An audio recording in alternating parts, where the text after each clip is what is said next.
제가 보일 수 있도록 우리 마집사님 뒤에 있는 분들도 이렇게 뒤에 분들 더 수곳에 가이로하에 이렇게 늘 보여야 됩니다. 제가 오늘은 풀꽃 시인 나태주 씨가 지은 시를 소개하려고 합니다. 여러분들도 잘 알아요. 나태주 시인 또 시도 잘 알고 있습니다. 풀꽃을 자세히 보아야 이쁘다, 예쁘다. 오래 보아야 사랑스럽다. 너도 그렇다. 풀꽃이 이름을 알고 나면 이웃이 되고, 색깔을 알고 나면 친구가 되고, 모양까지 알고 나면 연인이 된다. 아, 이것은 비밀.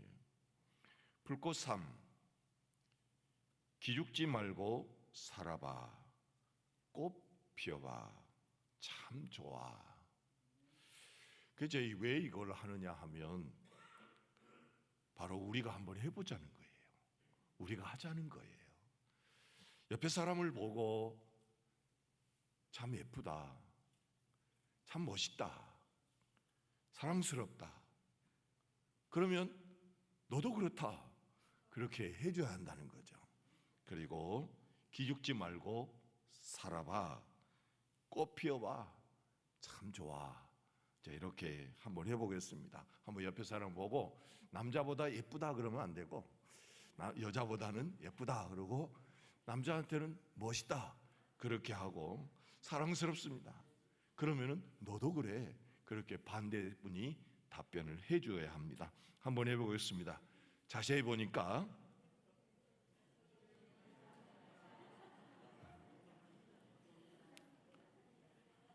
아니 예쁘다고 해보세요. 한번 멋있다고. 우리 장로님하고 우리 뒤에 여기도 장로님도 계시고 그러니까 그러면 뭐라고 그럽니까? 너도 그렇다. 사랑하는 성도 여러분, 여러분들은 하나님 앞에 사랑스럽고 하나님이 보시기에 이쁘고 멋진 주님의 자녀인 줄로 믿으시기를 주의 이름으로 축원합니다. 그런데 한 목사님이 계신데, 이분은 원래 그 아기를 낳을 때 난산을 해서 후유증으로 이 두상이 형편없이 찌그러졌습니다. 이 두상이 찌그러졌어요. 꺼낼 때 이렇게 찌그러진 거죠. 그래서 머리가 늘 아팠어요. 그리고 머리가 늘 누르는 그런 두중감이라는 것을 겪으면서 살았습니다. 그래서 그런지 시력이 너무 나빴습니다. 그래서 앞에 앉아도 칠판을 볼 수 없을 만큼 그렇게 시력이 아주 나빴습니다. 그리고 얼굴은 자연주의로 생겼습니다. 자연주의라는 말은 자기 멋대로 생겼다는 겁니다. 눈은 눈대로, 코는 코대로, 좀 예쁜 구석이 없이 그냥 되는 대로 생겼던 것입니다.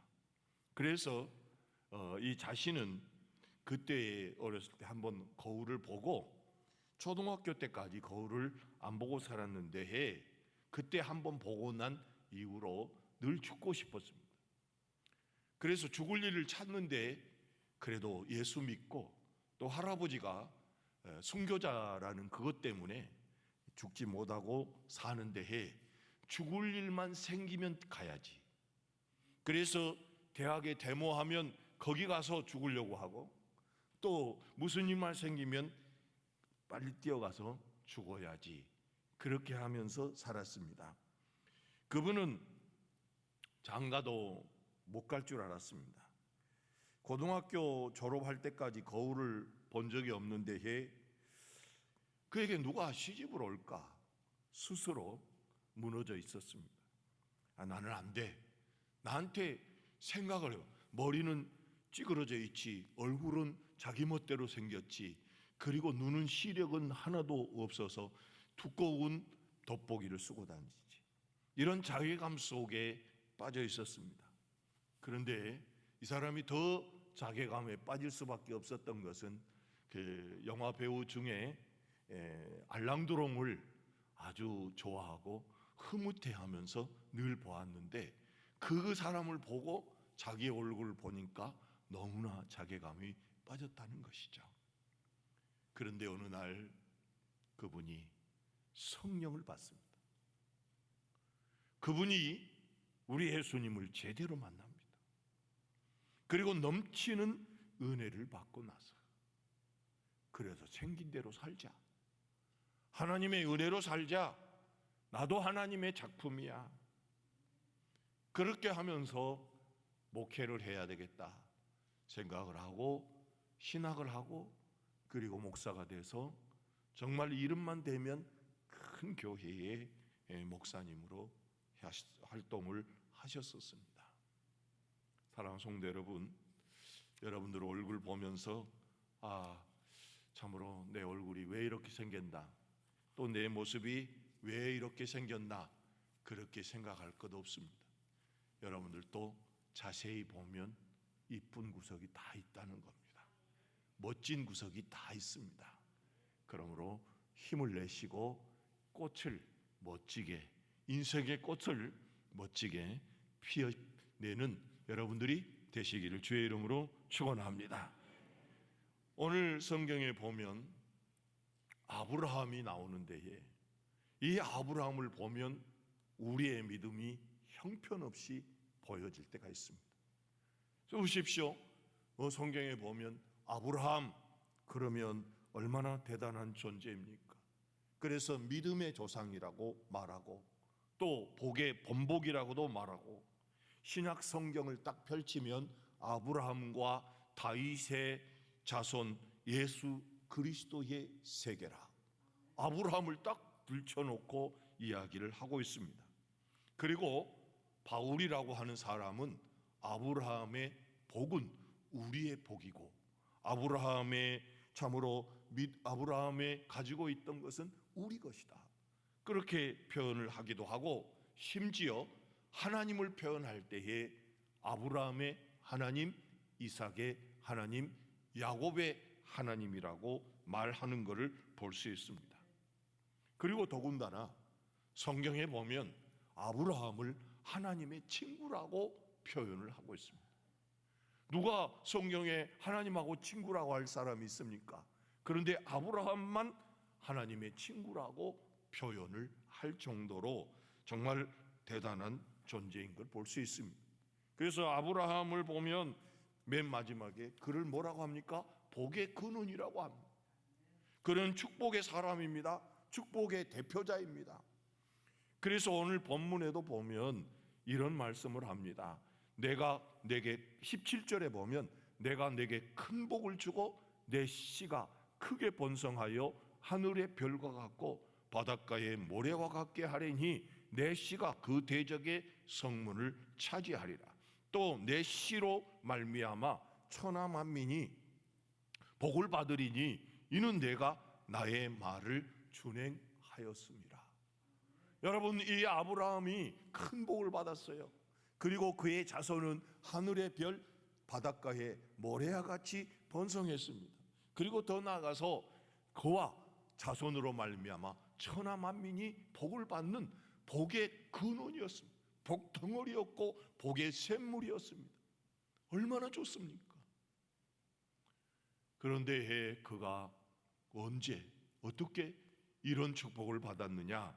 오늘 12절 말씀에 보면은 이제 끝에 보면 이렇습니다. 내 아들 내 독자까지도 내게 아끼지 아니하였은즉 내가 이제야 내가 하나님을 경외하는 줄 아노라. 이제야 그렇다는 거예요. 자, 이 말씀에서 보면 마지막 하나님이 처음으로 시험을 했는데 그 시험에 합격했고, 그 시험에 합격했더니 하나님께서 큰 복을 주시고 정말로 복의 정상에 올려놓았습니다. 이 세상에서 가장 정말로 위대한 사람으로 하나님이 올려놓았다는 사실입니다. 그럼 무엇 때문에 그랬는가? 오늘 본문에서 찾아보면 첫 번째로는 순종했습니다. 순종.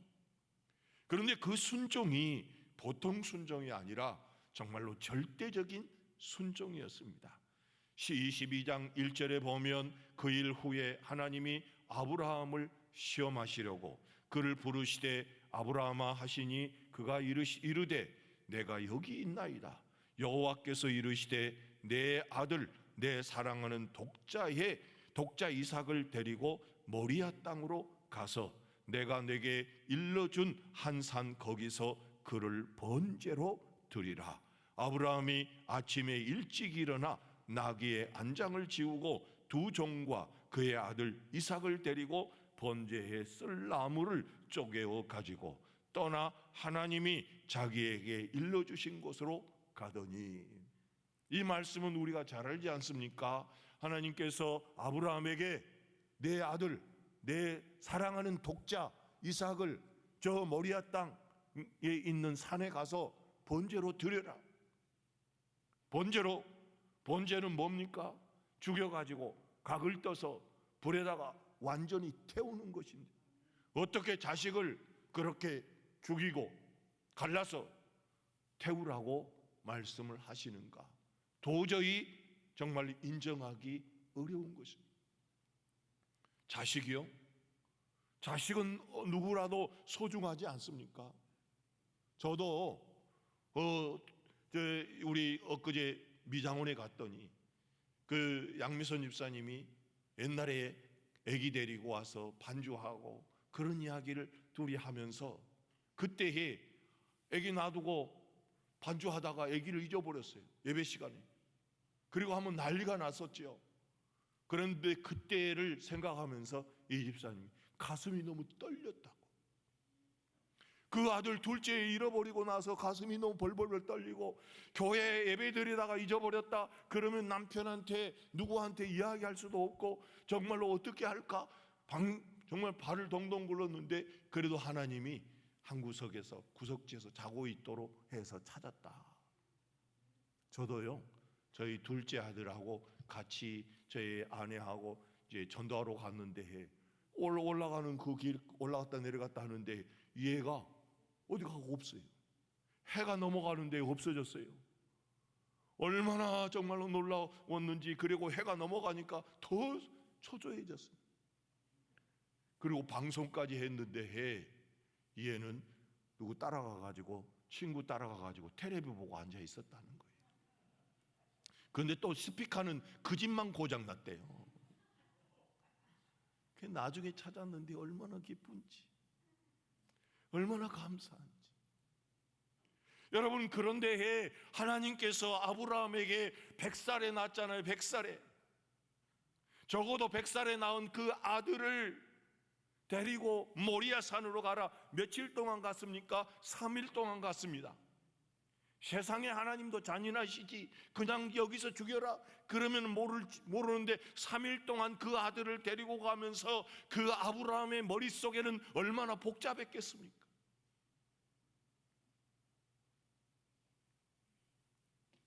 제 친구는 딸이 넷인데 우리는 아들만 둘이고 네 번째 아들 낳았을 때에 딸 하나만 주라 그랬더니 가만히 있다가 그러면 아들 하나만 주라.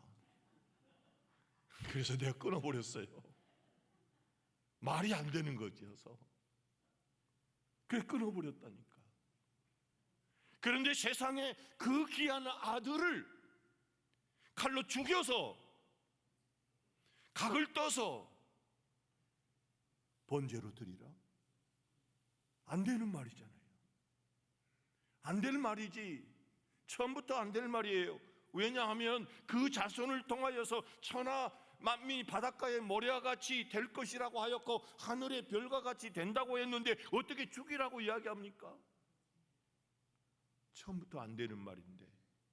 그런데도 아브라함은 그를 데리고 모리아 산으로 3일 동안 걸어갑니다.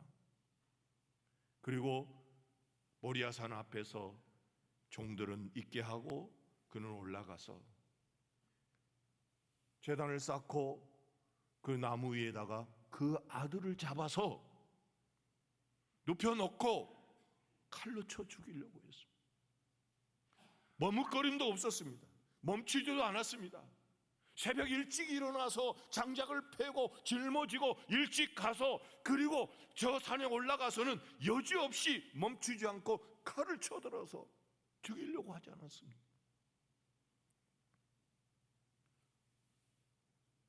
10절에 보면 손을 내밀어 칼을 잡고 그 아들을 잡으려 하니 여호와의 사자가 하늘에서 그를 불러 이르시되 아브라함아 아브라함아 하시는지라. 왜 아브라함아 아브라함입니까? 급하니까. 근데 이렇게 순종을 했더니, 이렇게 순종했더니 12절 끝에 이제야 내가 하나님을 경외하는 줄 알았다라고 말씀하고 있습니다. 여러분, 아브라함이 여기까지 올 때에 그러면 처음부터 이렇게 순종을 잘했느냐? 이렇게 순종의 삶을 잘 살았느냐? 그러진 않았어요. 이 사람을 보면 창세기 12장 1절에 보면 여호와께서 아브라함에게 이르시되 너는 너의 고향과 친척과 아버지의 집을 떠나 내가 내게 보여줄 땅으로 가라. 자, 친척을 떠나라, 고향을 떠나라, 내 아비도 떠나라. 그랬는데 고향은 떠나기는 떠났는데 이때에 누구랑 같이 갔습니까? 아버지도 같이 가고 또 조카 롯도 데리고 갔습니다. 왜 그랬습니까? 하나님의 말씀에 온전하게 순종하지 않았던 거죠. 그래서 결국 순종하지 아니함으로 그는 어떤 일이 벌어집니까? 15년이라는 세월, 25년이라는 세월, 죄송합니다. 15년이라는 세월을 허비합니다. 원래 보통 아브라함이 몇 살에 부름받았느냐 그렇게 말씀을 할 때에 75세 그렇게 이야기하지만 사실은 75세가 아니라 60세에 갈대아 우르 메소포타미아에서 부름을 받았지요. 부름을 받고 가나안 땅으로 출발을 했는데 가다가 멈춰요. 어디에 멈추느냐? 하란이라는 땅에서 멈춥니다. 그래서 거기서 멈추어서 아버지가 죽고 난 다음에 결국 떠나는 걸 볼 수 있습니다. 그러니까 15년이라는 세월을 허비한 것이죠. 그리고 롯을 데리고 갔는데 롯을 데리고 간 목적이 뭡니까? 롯을 데리고 가는 목적은 바로 자기가 자식이 없으니까 그 자식을 대신해서 상속자를 삼으려고 데리고 갔는데 하나님께서는 또 친척도 버리고 너 혼자 맨몸으로 가라. 그런데 그때 말을 안 듣고 롯을 데리고 갔는데 결국 나중에 롯과 싸움이 일어나고 결국 헤어지지 않습니까? 그래서 창세기 11장 31절로 32절에 보면 데라가 그 아들 아브라함과 하란의 아들 그의 손자 롯과 그의 며느리 아브라함의 아내 사라를 데리고 갈대아인의 우르를 떠나 가나안 땅으로 가고자 하더니 하란에 이르러 거기서 거류하였으니 데라의 나이가 250세가 되고 하란에서 죽었더라. 죽고 그리고 싸우고 문제가 생겨서 가기도 했습니다. 그리고 더 나가서 저 가나안 땅에 있으라고 그랬는데 또 흉년이 드니까 어디로 내려갑니까? 애굽으로 내려갑니다. 그래서 아내를 빼앗기기도 하고 또 블레셋으로 내려가기도 하고 그래서 거기서 어려움도 있었습니다. 또 하나님께서 말씀을 하셨는데도 불구하고 이스마엘을 낳는 그런 결과를 만들어낸 사람이 누구냐 하면 바로 아브라함입니다. 그래서 아브라함도 처음에는 그렇게 순종하는 사람이 아니었어요. 하나님께서 말씀하시면 그 즉시 새벽에 일어나 가지고 장작 패는 사람이 아니었어요. 그리고 칼을 들어서 즉시 치는 그런 사람이 아니었다고요. 그렇게 믿음이 별로 순종하는 믿음이 아니었지만 나중에는 일찍이 일어나서 장작을 패고 사흘 동안이나 변함없이 끝까지 그 아들을 데리고 저 모리아산에 올라가서 그 아들 이삭을 바치려고 했던 그 아브라함을 볼 때에 우리 성도들이 생각할 때에 어떻습니까? 아브라함 같은 축복을 받기를 원하고 아브라함처럼 믿음의 삶을 살고 아브라함을 순종하고 그렇게 싶은 데에 아브라함에 비하면 아무것도 아니다 라고 생각이 들 수도 있고 나는 왜 이렇게 순종하지 못하지? 내가 왜 이렇게 순종하지 못하는 거야? 라고 생각할 수도 있습니다. 그러나 여러분, 지금은 좀 순종하지 못하고, 온전한 순종을 하지 못하고 온전한 믿음으로 살지 못한다고 할지라도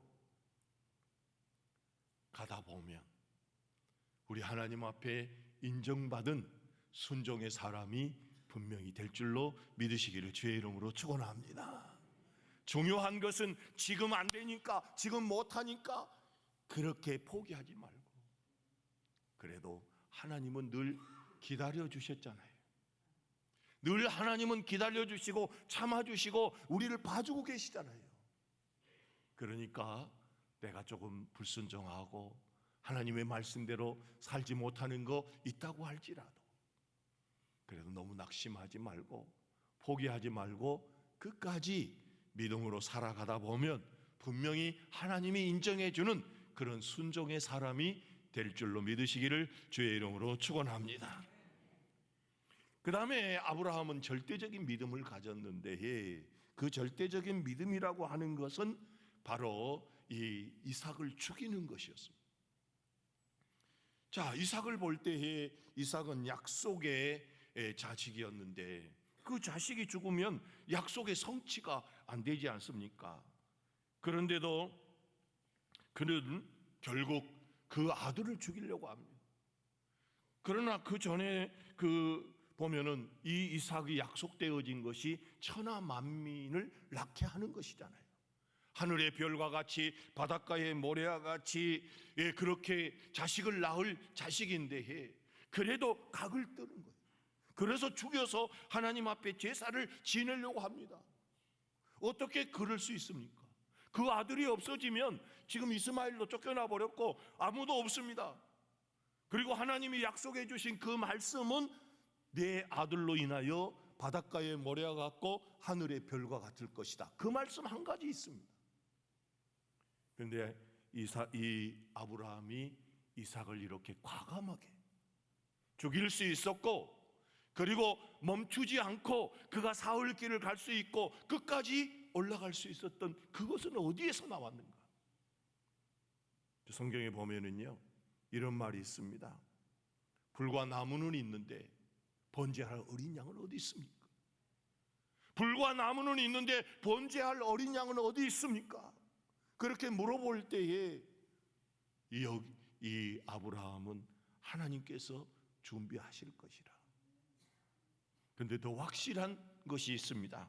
히브리서 11장 17절로 19절에 보면 이런 말씀이 있습니다. 아브라함은 시험을 받을 때에 믿음으로 이삭을 드렸으니 그는 약속을 받은 자로 돼 그의 아들을 드렸느니라.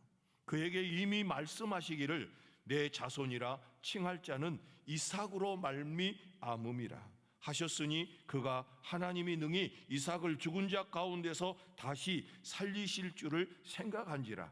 비유컨대 그는 그를 죽은 자 가운데서 받은 것이니라.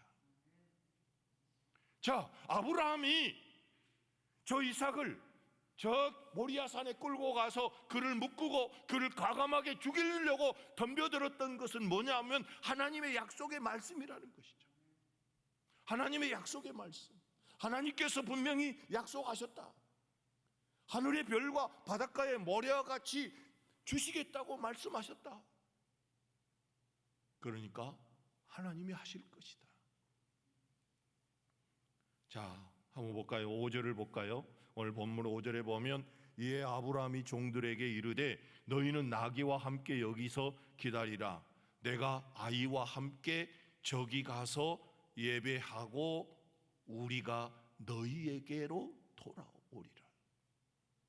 자, 이 말씀을 잘 보면 지금 저 산 밑에서 종들이 지고 왔던 그 짐을 아들에게 짊어지게 하고 본인이 짊어지고 산으로 올라가면서 하는 말이 너희들은 여기 있어라. 우리가 저기 가서 예배 드리고 우리가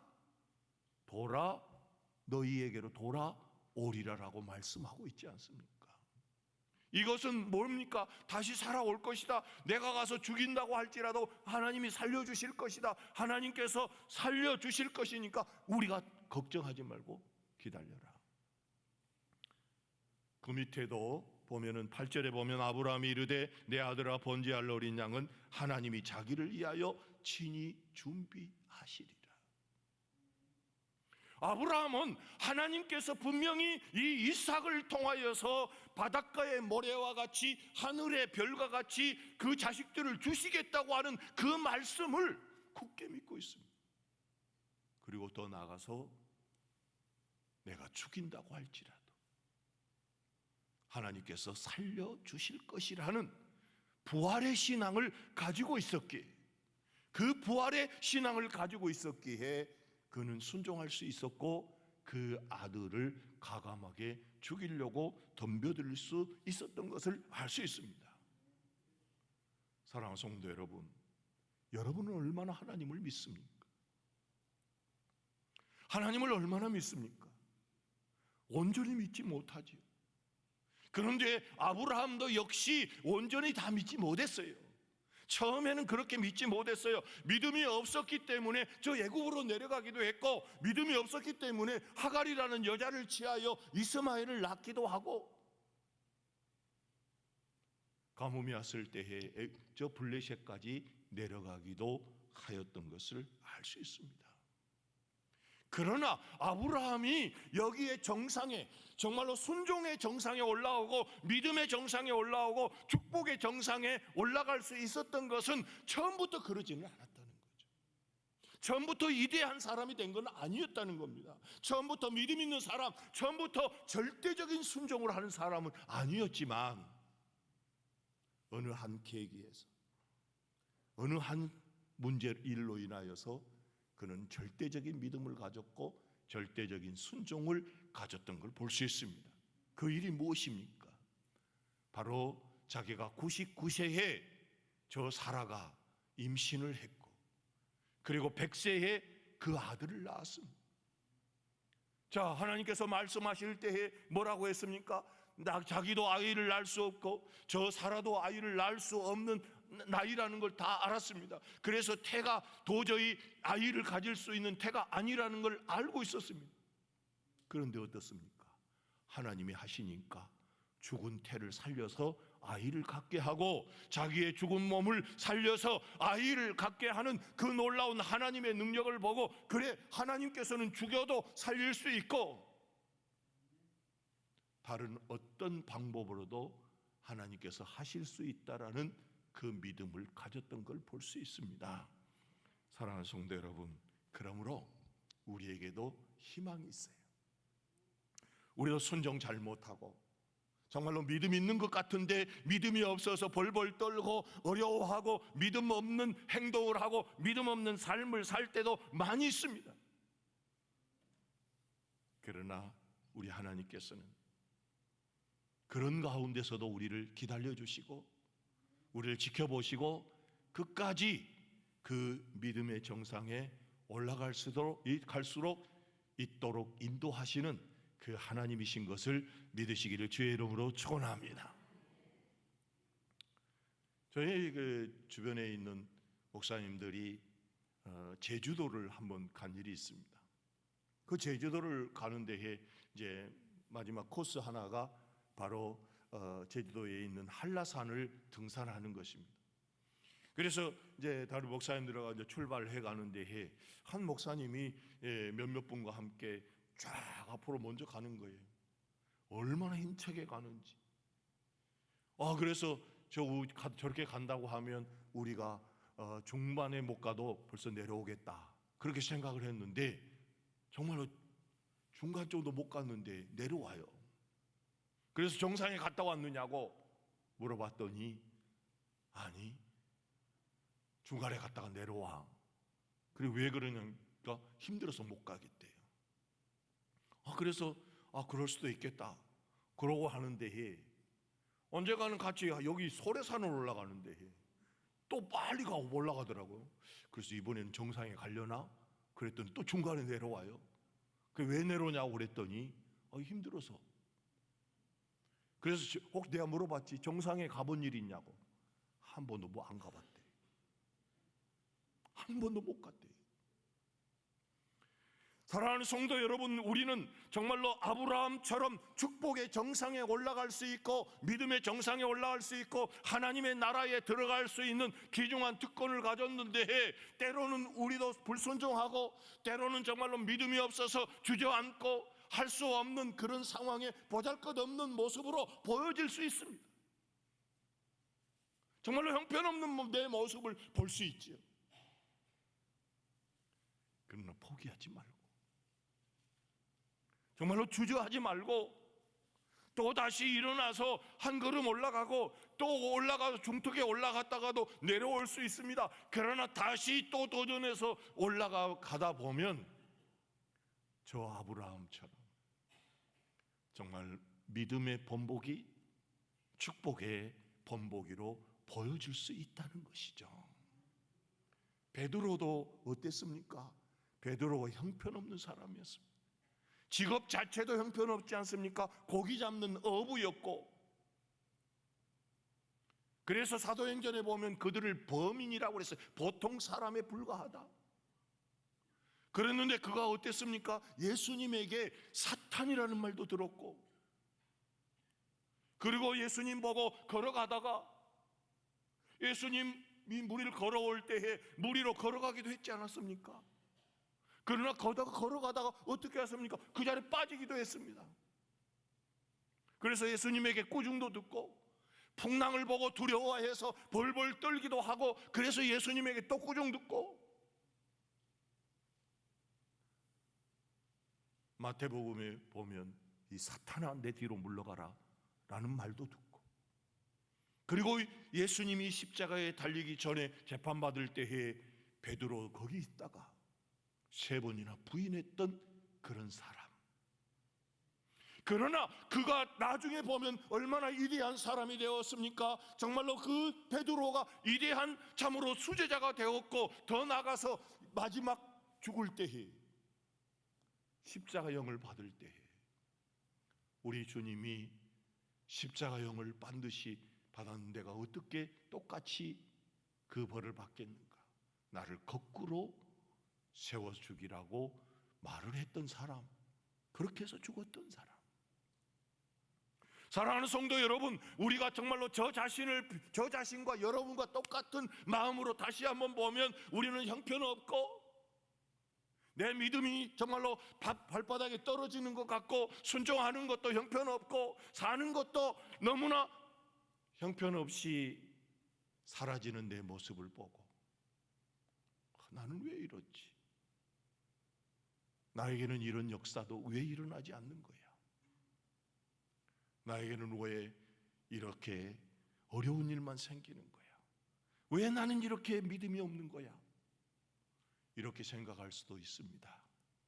그러나 어느 한순간에 하나님의 살아계심을 우리에게 보여주기도 하고, 우리의 믿음이 어느 순간에 성장을 해서 저 정상에 올라가서 하나님께서 인정해 주는 귀중한 사람이 될 수 있다는 사실을 기억하시기를 주의 이름으로 축원합니다. 어제 성가대 모임이 있어서 차를 타고 가는데 한 권사님이, 목사님 제 어깨 나왔어요. 어깨 나왔어요. 그래 이야기를 들어보니까 이 어깨가 너무 아파서, 그 전에 어떤 집사님이 그 옆집에 살았는데 그 집사님이 수술을 해도 안 되고 뭐 병원에 입원을 해서 고치기도 했는데 안 됐다는 거예요. 그래서 본인 어깨도 그렇게 될까 봐서 겁냈다는 거죠. 그런데 지난 20일 동안 특별 새벽 기도할 때 제가 환자들을 위해서, 아픈 곳을 위해서 기도합시다, 그렇게 하고 기도하는 데에 갑자기 이 어깨에 전기가 찌릿하는 것 같다는 거죠. 근데 끝나고 나서 어깨가 나았다는 거예요. 남의 어깨 나으니까 전혀 관심이 없죠. 다시 하겠습니다. 어깨가 고쳐진 줄로 믿습니다. 그래서 그러면 그때 이야기를 해줘야지 왜 지금 이야기하느냐. 목사님 나았다고 다 사람들한테 이야기해가지고 도로 재발하면 어떻게 해요? 근데 지금은 재발 하나님이 고쳐주셔가지고 재발도 없어요. 그러면서 인제 이야기를 하더라니까. 사랑하는 성도 여러분, 아브라함이 언제 믿음을 가졌을까요?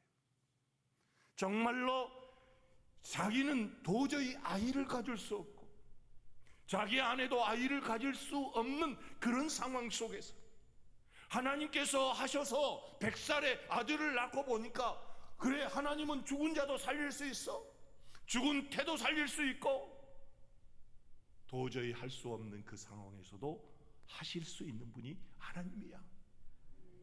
그때 확실하게 믿어서 그의 믿음은, 그의 순종은 정상에 올라갈 만큼 참으로 훌륭한 믿음과 순종이 되어서 하나님께서 이제야 내가 하나님을 경외하는 줄 아노라, 그렇게 하면서 큰 복을 그에게 주시고 그의 이름을 창대케 해주며 그를 통하여서 그로 말미암아 천하 만민이 복을 받게 되는 귀중한 믿음의 본보기가 되지 않았습니까?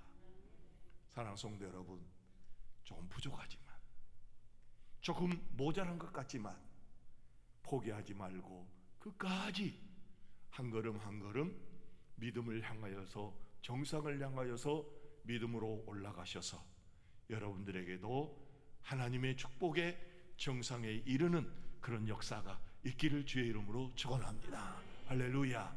자, 우리 옆에 사람과 한번 인사합시다. 끝까지 갑시다. 할렐루야.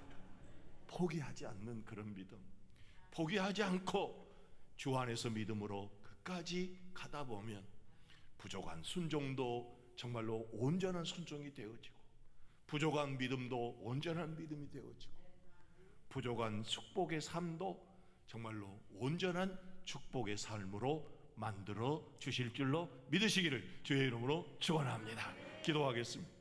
거룩하시고 자비하신 아버지 하나님, 아브라함의 신앙은 부족했습니다. 순종하는 것도 부족했고 믿음으로 믿는 것도 부족했습니다. 그러나 하나님은 참아주셨고 하나님은 기다려주셨고 또 아브라함은 끝까지 주님의 말씀에 따라가다 보니 결국 그 순종은 절대적인 순종이 되었고 그의 믿음은 절대적인 믿음이 되었고 참으로 정상에 이르는 축복의 사람이 되었던 걸 볼 수 있습니다. 하나님 아버지, 이 자리에 나온 주님의 자녀들도 자책할 때가 있을 것입니다. 정말로 잘 믿어보고 싶은데 잘 믿어지지 아니하고, 순종하고 싶은데 순종하지 못하고, 참으로 복된 삶을 이루고 믿는 사람으로서 하나님의 살아계심을 경험하고 싶은데 그렇게 하지 못할 때도 있을 것입니다. 그러나 다시 한번 발걸음을 내딛고 한 걸음 한 걸음 그 믿음의 정상에 올라가는 우리 성도들이 되게 도와 주시옵소서. 순종의 정상에 올라가게 하여 주시옵소서. 그리하여 아브라함처럼 참으로 축복의 정상에 이를 줄 아는 놀라운 주님의 자녀들이 되게 도와 주시옵소서. 우리 주님께 부탁드리며 예수 그리스도 이름으로 간절히 기도하옵나이다. 아멘. 다 같이 찬송하겠습니다. 545